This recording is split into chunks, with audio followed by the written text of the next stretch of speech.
Enduro Bearings, very well known for their hassle-free, high-quality bottom brackets. I'm here with Chuck, and he's going to tell us about some of their new range. We have a few new products for this year.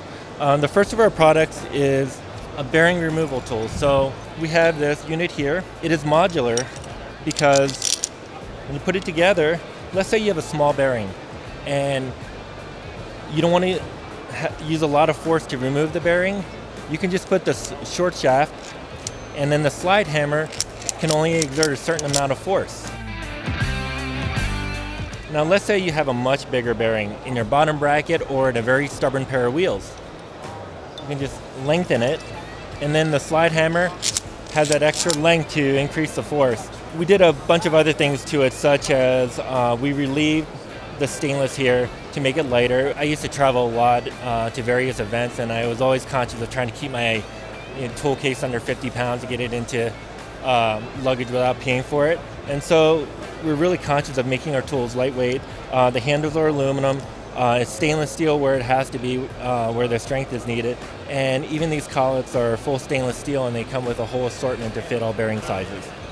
Cool, so basically a lightweight bearing removal tool. Yes, and we think it is the ultimate bearing removal tool in every respect. Going in the opposite direction with much smaller unit. Our customers came to us and they asked for a tool to install very small bearings or bearings that were in a hub shell with the over axle caps already installed. So we came up with this tool, and it allows very precise installation. I'll show you. You can put it in here, put the over axle caps on, and then you can spin it and it will install the bearings very precisely. And in the old days, people would just use a quick release or even worse, a hammer.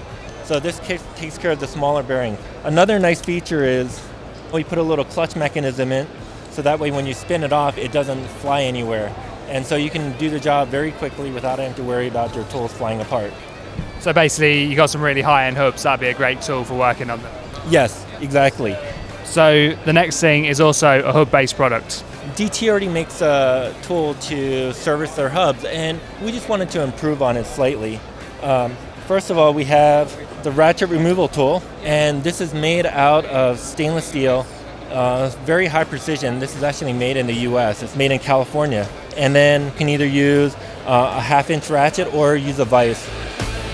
A couple tricks that we did was for these pieces here, these bushings, we put two sizes on the same bushing, because with the kit that normally comes with DT Swiss, you have so many pieces and you tend to lose pieces here and there, and we realized that you only need one side to install the bearing, so why don't we put a different size on the other end? So we eliminated a lot of the pieces. With our kit comes this new seal, and we're excited about this seal. I know it doesn't look like much, but we put a lot of thought into this. Instead of having it made out of typical rubber, it's made out of silicone, and it's actually been designed in such a way that it reduces a lot of friction. We're actually having this tested, and so we'll have some exact numbers, but this will definitely decrease the amount of friction in your DT hubs. That's pretty cool. One thing Chuck showed me earlier as well, which I feel I've got to show, is if you think your bearings are expensive, there's a €500 ceramic industrial ball bearing there, so it can get a lot worse.